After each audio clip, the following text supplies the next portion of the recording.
tabloids have been around for a while. I mean, you can't even go into a supermarket without finding one. And I think we all know they like to print sensationalist stories that routinely stretch the truth and make up facts. But when people buy a tabloid, they know what they're getting. The real problem is that news agencies, in the rush to be the first to break a story, they're turning to tabloids as their sources and saying that the National Enquirer said so on and so forth. That doesn't absolve you from the fact that you're not doing the fact-checking and the hard investigative research to know if the story's real. But hey, sensationalist news sells.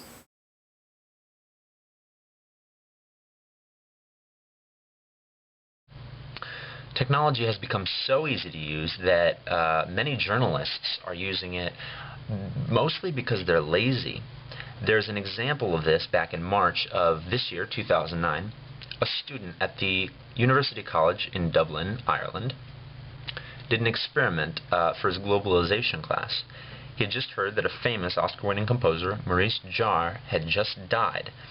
And so he wrote up a quick quote and put it on Wikipedia, claiming that it was his last words. Now, he had expected that this quote would begin popping up in blogs and stuff because, you know, most people don't check their facts.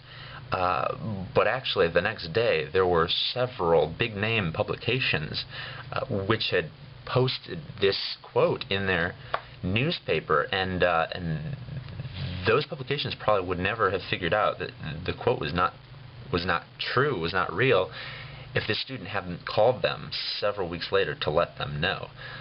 So that's just an example of unethical use of technology just because journalists are too lazy to check their facts. Sure, the World Wide Web is great, but you make me salivate. Yes, I love technology. Okay. A big issue with unethical uses of technology nowadays is misquotations. And misquotations have been used since forever. I mean, since Marie Antoinette's time, the whole let them eat cake thing, misquote. But now, because of our new technology, it's getting even worse. And it's getting a lot easier to tweak what people say and to shorten things and to take things out of context and mold it into a phrase that everyone can use and everyone memorizes and everyone knows. But it's not true. And as a journalist, you know, you're saying that you've taken all this time to research the facts and get the truth down.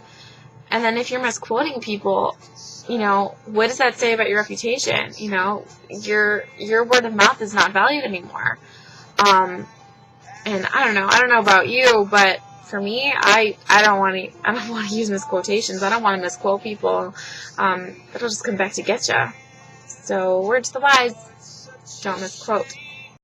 Y'all know very well what you say I don't do, and the reasons are simple. I started tweeting about pimples. I stopped living for moments and started living for people.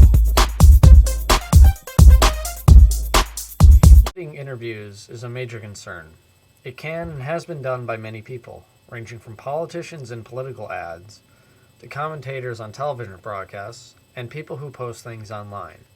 Websites like YouTube allow almost anyone the ability to post content that can be accessed by a great deal of people. And because the technology is so readily available, almost anyone attempting to be a citizen journalist can create their own edited version of an interview. Example of deliberately taking things out of context. If you are interviewing someone, like a politician, and you take his answers and edit his wording, you could take a response such as, "I love children. They are our future. You need to focus on them from when they are babies until they make it to college. From good eating habits to good education. We need to get rid of the bad taste of past failings because good education replenishes a society whose standards are falling behind. And believe me, we can do this." And with that, you can take it and turn it into this, which is, "I love eating babies. The taste is good eating them replenishes me." So, as you can see, editing an interview might just possibly lead to a false misrepresentation of someone and their character. Press got hold of Job's story. Where's Earl Milford? I don't know, all right? I put him in a box. I didn't kill him, all right? And And don't edit this for your broadcast so it looks like I'm screaming, I killed Earl Milford! Startling confession, tonight at 11.